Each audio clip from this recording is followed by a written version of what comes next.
Madhu's kitchen বেঞ্জি। কেমন আছেন আপনারা? আমি অনেকদিন পরে এলাম, তাই না? আসলে বাড়ি চেঞ্জ করছিলাম।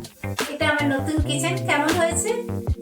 সবাই বলে নতুন কিছু শুরু করলে মিষ্টি মুখ দিয়ে শুরু করতে হয়, তাই আমি মিষ্টি মুখ করাতে এসেছি আপনাদের। আমি আজকে শেখাবো নলেন গুড়ের সন্দেশ। নলেন গুড়ের সন্দেশ খেতে সবাই খুব ভালোবাসি আমরা। তো চলুন আমরা শিখি। নলেন গুড়ের মিষ্টি বানানোর জন্য প্রথমে 1 লিটার দুধ গরম করতে দিলাম। দুধ ফুটে গেছে, এবার আমি গ্যাসটা বন্ধ করে দিলাম।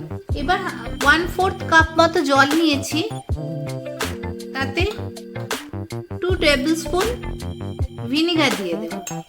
এই জলে ভিনিগার দেওয়াটা আস্তে আস্তে এই দুধের মধ্যে দিয়ে দেব। দেখুন দুধটা তাহলে ফেটে যাবে, ফেটে ছানা হয়ে যাবে। এটাকে আর ফোটাবো না, দেখুন দুধ ফেটে ছানা হয়ে যাবে। এবার এটা মিনিট 10 মতো বা 5-10 মিনিট মতো রেখে দেব। একটু স্ট্যান্ডিং টাইম দেব, তারপর ছানাটাকে ঢেকে দেব। একটা রুমাল দিয়ে দেব। আস্তে আস্তে ছানাটা এর মধ্যে ঢেলে দেব। আমি একটা বড় ঝাঁঝরি নিয়ে নিলাম, এটা ওই ঝাঁঝরিটা বড্ড ছোট ছিল। এবার রুমালটা চারদিক দিয়ে ভাঁজ করে দেবো। আমি যেরকম পনির বানাতে শিখিয়েছিলাম অনেকটা সেরকমই, কিন্তু এটা অতক্ষণের জন্য নয়, জাস্ট হাফ অ্যান আওয়ারের মতো এই ছানার উপরে জল দিয়ে এই পাত্রটা রেখে দিলাম, তাহলে জলটা ঝরে যাবে। হাফ অ্যান আওয়ার মতো থাকবে, তাহলে জলটা ঝরে যাবে, কিন্তু পনির হবে না। ততক্ষণ আমরা একটু চা কফি কিছু খেয়ে আসি, শীতকাল পড়েছে তো। হাফ অ্যান আওয়ার হয়ে গেছে, এবার আমি এই জলটাকে সরিয়ে নিলাম। দেখি কেমন হয়েছে ছানাটা। জল ঝরে গেছে, দেখুন পনিরের মতো হয়ে আছে দেখতে, কিন্তু নরম, পনিরের মতো নয়। এবার ছানাটাকে এই একটা বড় বাটিতে ঢেলে নেব। এবার খুব ভালো করে মাখতে হবে, খুব ভালো করে, যেরকম আমরা আটা মাখি সেরকম ভাবে খুব ভালো করে এই ছানাটাকে বেশ অনেকক্ষণ ধরে 3 to 4 মিনিট কি 5 মিনিট খুব ভালো করে মাখতে হবে। এরকম ভাবে খুব ভালো করে মাখতে হবে। খুব ভালো করে মাখা হয়ে গেছে, আপনারা দেখতে পারেন একদম স্মুথ হয়ে গেছে।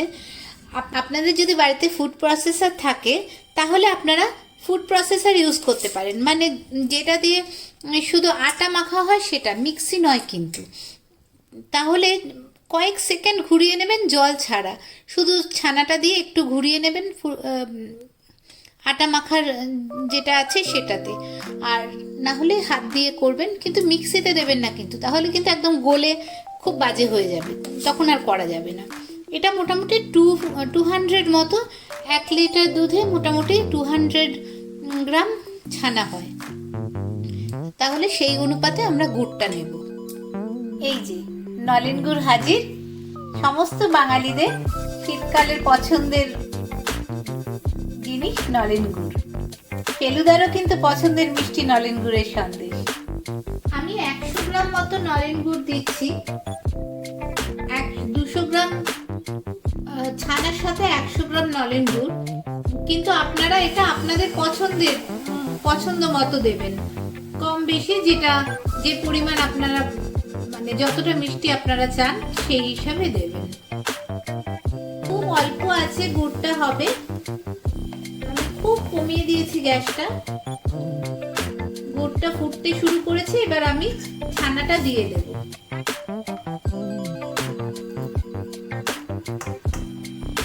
আর ছানাটা একসাথে মিক্সড হবে,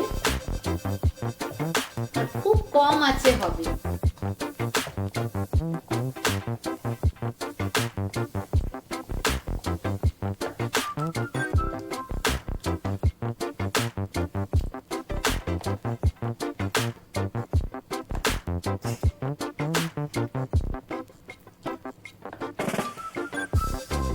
যেরকম তরকারি কষানো হয় সেরকম ভাবে আস্তে আস্তে কষাতে হবে।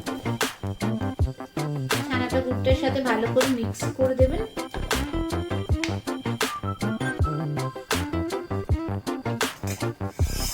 মিষ্টি কিন্তু খুব কম আছে রান্না হয়, স্পেশালি এইসব নলেন গুড়ের সন্দেশ টন্দেশ এগুলো খুব কম আছে, আস্তে আস্তে রান্নাটা হবে।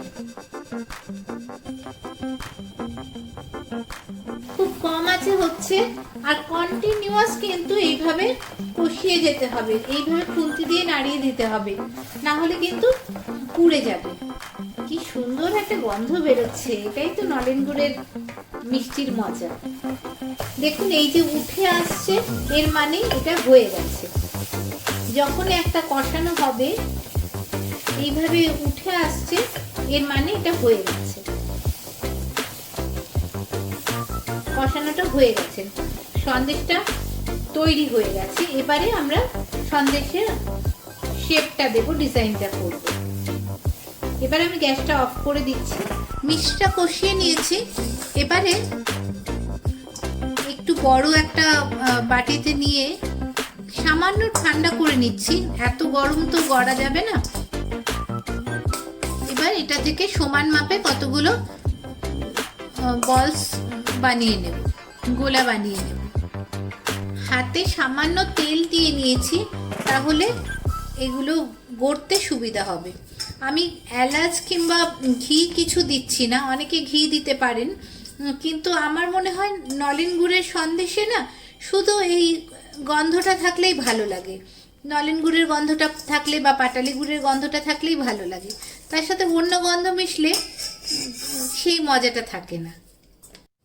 আমি কতগুলো গোলা বানিয়ে নিয়েছি, কতগুলো বলস বানিয়ে নিয়েছি। এবারের প্রসেসটা একটু তাড়াতাড়ি করতে হবে, মানে এই সন্দেশটা গরম থাকাকালীনই কাজগুলো করতে হবে। আমি কতগুলো ছাপ নিয়ে নিয়েছি, ডিজাইন আর কি, এইগুলো দিয়ে আমি বানিয়ে নেব। আমি সামান্য তেল এই সব কটার ডিজাইনগুলোর ওপর, শেপগুলোর ওপর একটু একটু করে দিয়ে দিলাম। এবার ভালো করে তেলটা লাগিয়ে নিলাম।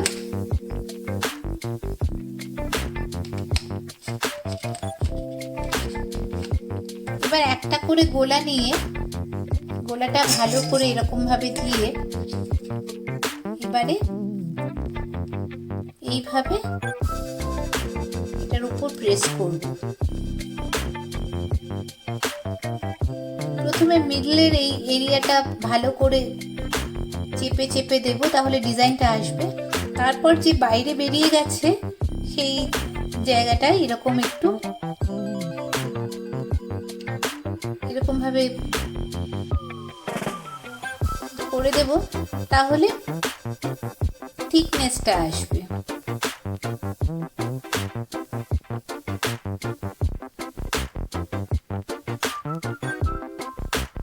এবারে একটা এই কি সুন্দর গোলাপ হয়ে গেছে।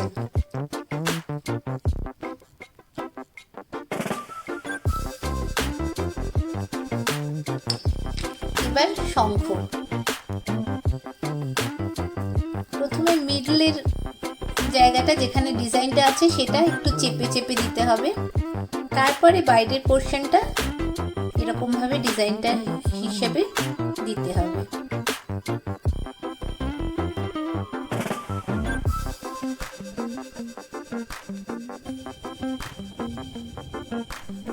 এই যে চারদিকটা ভালো করে এরকম করে দিলাম। আর এটা কিন্তু বেশ গরম অবস্থাতেই করতে হবে, না হলে কিন্তু ভেঙে যাবে, হবে না। এই যে একটা শাক, একটা গোলাপ হয়ে গেল। এবার আরেকটা ডিজাইন করি।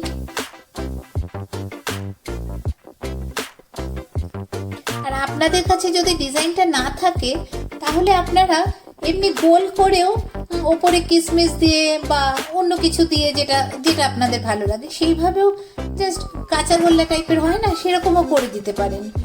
আবার মোদক পাওয়া যায় না, মোদকের একটা প্লাস্টিকের মোদক পাওয়া যায়, মোদকের ডিজাইন, সেরকম ভাবেও মোদকের ডিজাইনও করে দিতে পারেন যদি এরকম ডিজাইন না পান। টেস্টের কিছু তফাৎ হবে না, দেখতেই একদম অন্যরকম, তাই না? চলে এলো আরেকটা ডিজাইন। এই যে হয়ে গেল আরেকটা ডিজাইন। এই ওয়াও, দেখুন একদম দোকানের মতো না?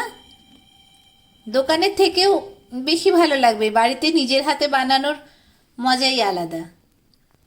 আর বাকিগুলোও করে ফেলি।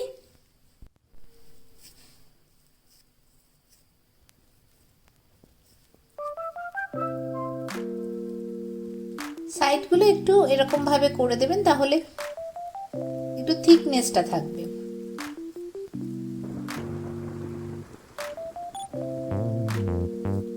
এই হয়ে গেল আরেকটা গোলাপ।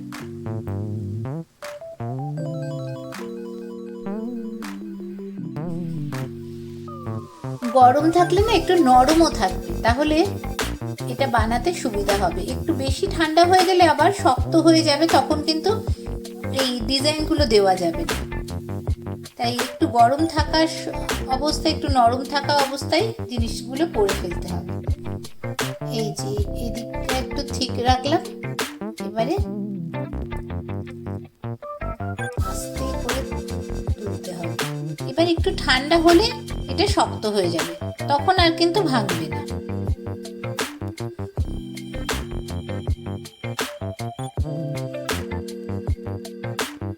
তাহলে কেমন লাগলো আমায় জানাবেন, আর অবশ্যই বানাবেন রান্নাটা। দেখুন খুব সোজা রান্না, আর নিজে বাড়িতে বানালে তার টেস্টই আলাদা হয়। আমার চ্যানেল সাবস্ক্রাইব করবেন, ভালো লাগলে লাইক করবেন, শেয়ার করবেন, আর না বেল আইকনটা ক্লিক করে দেবেন, তাহলে রেগুলার নোটিফিকেশনটা পাবেন।